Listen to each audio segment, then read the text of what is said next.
We are entering a new era for the Atlanta Falcons. They hired a new general manager, Terry Fontenot, from the Saints front office. They hired a new head coach, Arthur Smith, who last year was the Tennessee Titans offensive coordinator. And judging Atlanta right now is hard for me because all I can do is go off the players they have.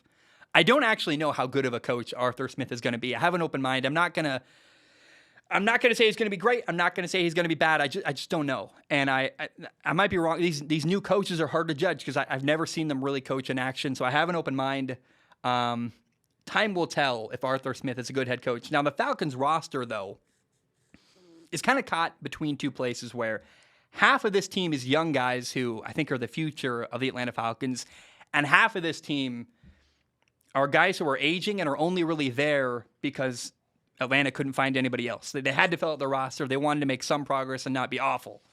So, of the young guys, the best one on the roster in Atlanta is Kyle Pitts, their tight end. He was drafted number 4 overall in the NFL draft.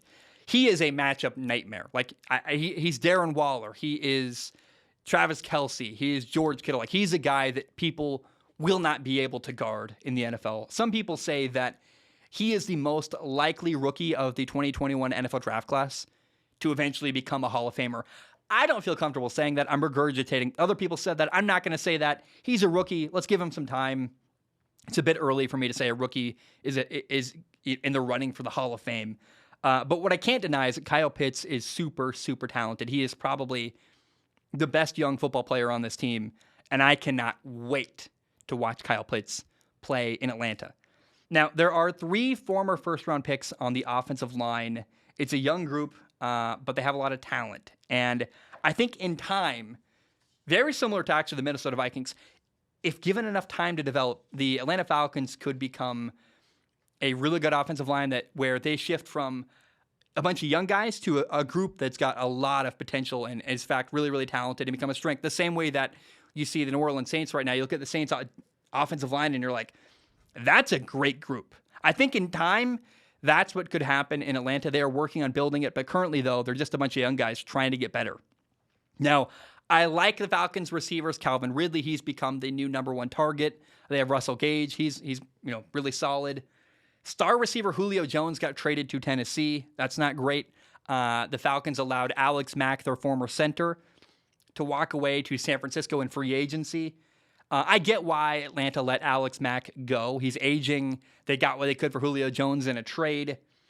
And they also brought in running back Mike Davis from Carolina. He did a really good job filling in for Christian McCaffrey when McCaffrey got hurt last year in Carolina. Other than last year, though, Mike Davis is a journeyman, a guy who's been on a bunch of NFL teams, bounced around the league.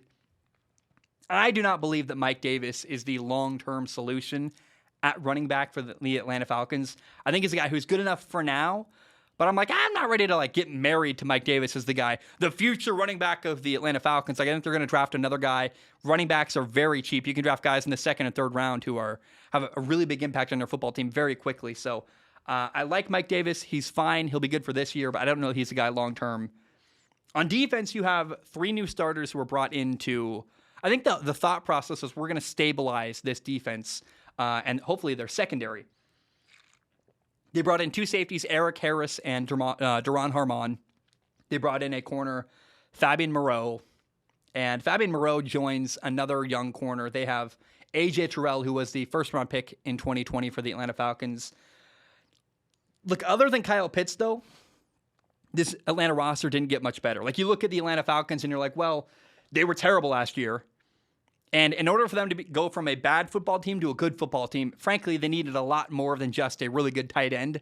So I don't know how Atlanta wins a lot more games this year. I think they actually won 4 games last year. That's about as many as I picked them to win this year.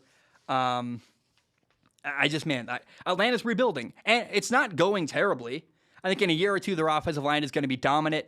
They have young guys like A.J. Terrell, a young corner, a stud Kyle Pitts at tight end. These guys are the future of the team in Atlanta.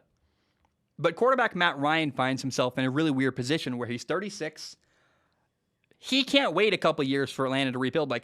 If Atlanta's good 3 years from now, great. Matt Ryan's going to be thinking about retirement. So I don't think Matt Ryan has time to wait for them to get better. And I don't know that Atlanta wants to waste good years paying Matt Ryan a ton of money. I think Atlanta, this could be Matt Ryan's last year in Atlanta before they draft his replacement.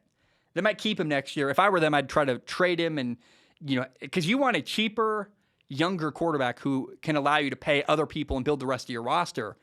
Matt Ryan's fantastic. I have no doubt that Arthur Smith, the new head coach of the Atlanta Falcons, is like, oh, hallelujah, thank goodness we have Matt Ryan. Like, the last thing you want is to be a new head coach in the NFL and have a terrible quarterback situation. He's probably glad to have Matt Ryan. But when you look at the direction this team is headed in, they're young, they're rebuilding. I don't know that Matt Ryan is the long-term plan at quarterback for Atlanta. They're happy to have him this year. I frankly hope that Matt Ryan can get moved somewhere where he can win. Like, Matt Ryan gets a bad rap, but if Matt Ryan were the head coach, if Matt Ryan were the quarterback for the New England Patriots or the Miami Dolphins, we would be talking about how they are Super Bowl frontrunners. Like, Matt Ryan's not a bad quarterback. He's in fact, very, very good. He just needs a good team around him. And the one time he did that, he led them to a Super Bowl. They lost, but he had the lead by like 28-3, literally. So I believe the Falcons will go 4-13 this year. They were bad last year. They did not do enough to fix their team. They are rebuilding. And I don't know that Matt Ryan is the long-term plan in Atlanta. It's going to be a rough year. They're rebuilding.